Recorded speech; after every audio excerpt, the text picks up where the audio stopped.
보일러 기사님께 직접 배운 올겨울 난방비 반값 되는 비법 알려드릴게요. 작년 겨울 친정집 보일러가 고장나서 기사님이 오셨는데 여태 엄마가 보일러비 아끼느라 하셨던 일들이 다 거꾸로 하고 있던 거더라고요. 안녕하세요. 생생정보수첩입니다. 오늘은 잘못된 설정으로 새는 가스비 잡고 따뜻하게 겨울 나면서도 난방비는 반값 되는 알짜 정보를 전해드릴게요. 첫 번째 잘못된 설정은 외출 모드입니다. 외출 모드는요, 장기간 집을 비울 때 동파 방지용으로 최소한의 난방만 하는 기능이에요.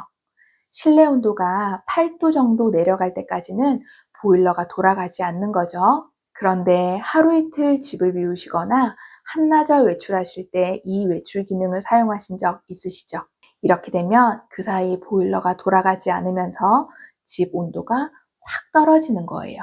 이게 다시 23, 4도 정도까지 오르려면 보일러가 하루 종일 돌아도 부족해요. 가스비 폭탄의 원인이 되는 게 바로 이 외출 기능입니다. 외출 기능은 정말 집을 오래 비우실 때만 사용하셔야 해요. 두 번째 잘못된 설정은 안 쓰는 방에 밸브를 잠그는 습관입니다.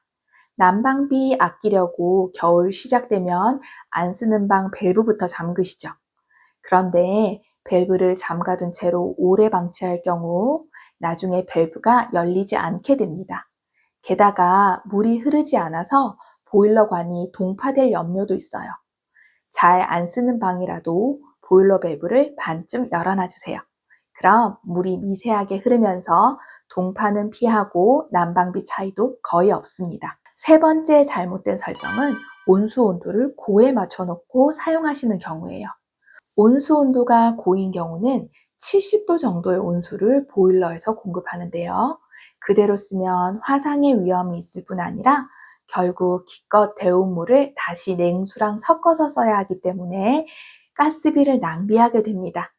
온수 온도는 중 정도로 맞추거나 최고 온도에서 15도 정도 낮은 50에서 55도 정도면 충분히 뜨겁습니다. 목욕탕의 열탕 온도가 42도나 43도 정도니 50도만 해도 충분하다는 거 아시겠죠? 이 설정에 대한 정보만 미리 알았어도 엄마가 지난 겨울을 더 따뜻하게 보내셨을 거란 생각을 하니까 조금 속상하더라고요. 이제는 올겨울 훈훈하게 보내면서도 난방비는 반토막 내줄 알짜 절약 방법 함께 알아보시죠. 첫 번째는 온돌 기능입니다. 가정에 있는 보일러 온도 조절기를 보시면 실내라고 쓰여 있는 부분이랑 온돌이라고 쓰여 있는 부분이 있는데요. 이게 보일러가 온도를 감지해서 보일러를 돌아가게 하는 센서 방식의 차이더라고요. 실내 기능은요, 온도 조절기 부근의 공기 온도를 측정해서 설정된 온도 이하면 보일러가 돌아가게 하는 거예요. 여러분 댁 보일러 온도 조절기가 해가 잘 드는 거실에 설치되어 있거나 단열이 잘 되는 아파트라면 이 실내 기능으로 설정해 두셔도 괜찮습니다. 그런데 만약 여러분 가정에 보일러 온도 조절기가 바람이 들어오는 벽 쪽에 설치되어 있거나 외풍이 있는 주택이라면 집이 그렇게 춥지 않은데도 보일러가 계속 돌아가서 난방비가 엄청나게 나올 거예요. 이 경우 온돌 기능으로 바꾸어 주세요. 온돌은 바닥을 돌고 있는 보일러관 안에 온수 온도를 기준으로 보일러가 돌아가기 때문에 외풍이 있는 집에서는 온돌 기능으로 해 두셔야 보일러가 종일 돌아가서 난방비 폭탄을 맞는 걸 피하실 수 있어요. 온돌 기능으로 사용하실 때는 60도 정도로 온도를 설정해 주시면 충분히 따뜻하게 지내실 수 있습니다. 두 번째는 예약 기능입니다. 보통 예약 모드에 2시간을 선택하시면 2시간이 돌아가고 멈추는 거라고 생각하기 쉬우시죠?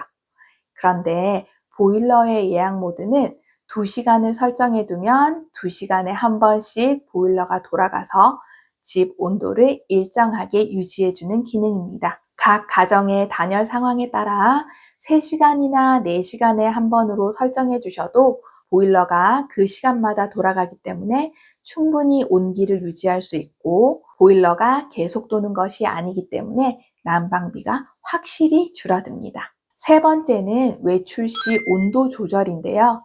하루나절 외출이나 짧은 여행으로 잠시 집을 비우실 경우에는 평소보다 5도 정도 실내 온도를 낮게 설정하는 것만으로도 충분합니다. 그리고 외출해서 돌아와 온도를 올리실 때는 한 번에 확 올리시면 보일러가 계속 돌아 난방비가 많이 나와요. 그러니 그것보다는 한두 시간마다 1도 정도씩 천천히 올리시는 것이 좋습니다. 그런데 우리 집 온도 조절기는 어디에 그 버튼이 있는지 잘 몰라서 못 쓰시는 경우도 있으시죠? 보일러 모델별로 하나씩 알려드릴게요.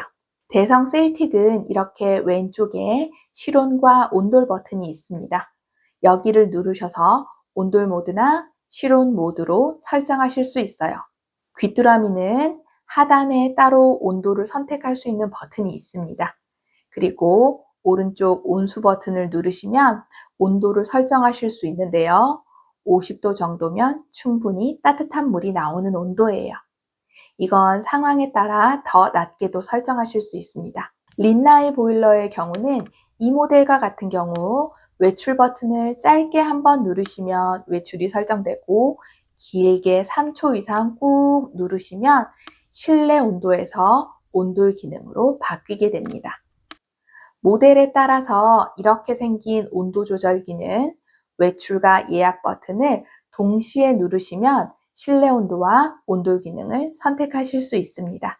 나비엔 보일러는 난방 버튼을 누르시면 차례로 실내 온도, 온돌, 예약 기능으로 전환이 되니 이 버튼을 사용하면 온돌 모드로 설정이 가능하세요. 이제 우리 집 보일러 설정을 통한 난방비 절약은 완벽합니다.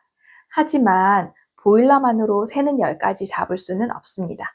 난방비 한 번 더 꽉 조여맬 꿀팁을 공개합니다. 창문에 단열 뽁뽁이를 붙이는 것만으로도 실내 온도가 3도는 올라간다고 합니다. 집에서 가장 많은 열이 빠져나가는 부분이 바로 창호이다 보니 뽁뽁이를 붙이는 것만으로도 단열 효과가 엄청납니다. 그리고 뽁뽁이를 구입하실 때는 꼭 단열용 제품으로 구입하세요.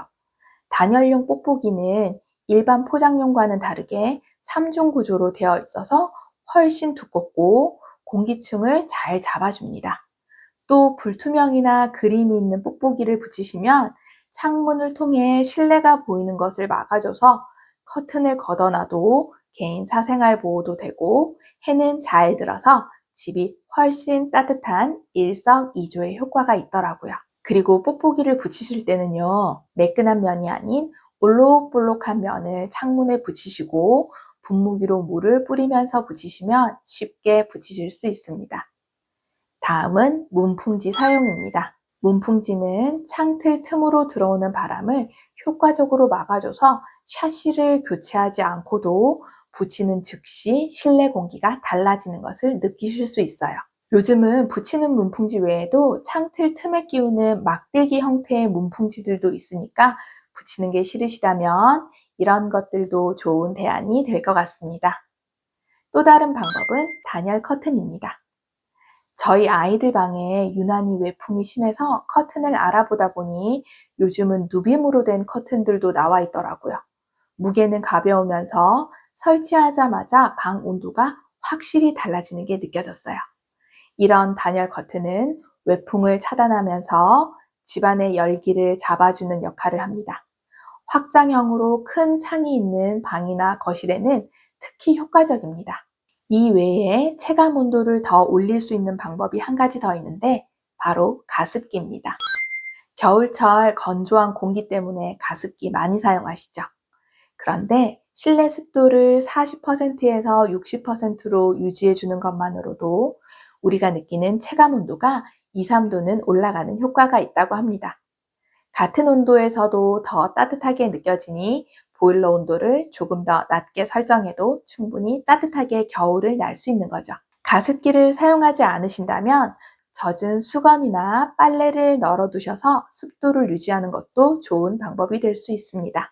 이제 마지막으로 2025년 난방비 관련 정부 지원 혜택까지 알려드릴게요.